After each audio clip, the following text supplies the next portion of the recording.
Darwin का तत्व और ताको कहती डार्विनियन प्रिंसिपल और डार्विनिज्म। डार्विन कौन कले जितेबाला गालापागोस आइलैंड जाइए से HMS बेगल बोली गोटे जहाज को नहीं जाइए से गोटे नुआ प्रकार फिंचेस देखिए चढ़ई देखिए से चढ़ईर ना से दे देते डार्विनियन फिंचेस सेटा आम देशर ओडिशा रे गुंडुरी मान भाई देखा जाए से चढ़ईटा आ ना देते से डार्विनियन फिंचेस। तो 1869 मसीह चार्ल्स रॉबर्ट डार्विन से गोटे तत्व काढ़ी आउ से गोटे बही लिखी से बहीर ना है ओरिजिन ऑफ न्यू स्पेसीज।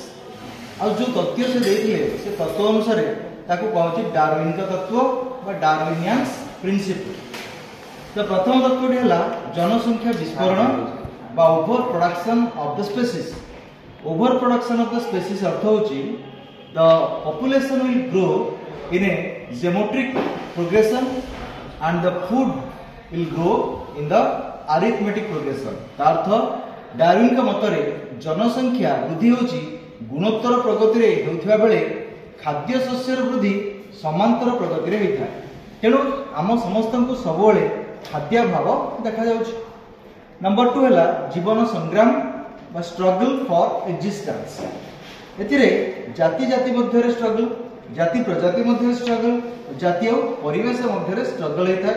ये स्ट्रगल बाय संग्राम रे जे उन्नत रणकौशल ग्रहण करे सी होछि संग्राम रे विजय लाभ करिथा। आर तृतीय प्रिंसिपल है प्राकृतिक चयन व उद्गीरण जोड़ा को आम नेचुरल सिलेक्शन बोली कही था। तो जो जीव जीवन संग्राम रे विजयी भाव बा विजय होता है विजय लाभ करता है प्रकृति ताको चयन करे सिलेक्शन करे सी सेठारे तार पार्टनर चूज करे और वंशवृद्धि करी तार जीवन यापन करिथा। तो यह प्राकृतिक उद्गीरण प्राकृतिक चयन व नेचुरल सिलेक्शन भी कहा जाए। और शेषटी है ओरिजिन ऑफ न्यू स्पेसीज नूतन जीवर उद्भव सृष्टि। तो यही सब जिनस जो हो जाए प्रथमटी है जनसंख्या उद्गरण जीवन संग्राम और प्राकृतिक उद्गरण नेचुरल सिलेक्शन हो सारा पर नूतन जीवर सृष्टि होता है नूतन जातिर उद्भव होता है।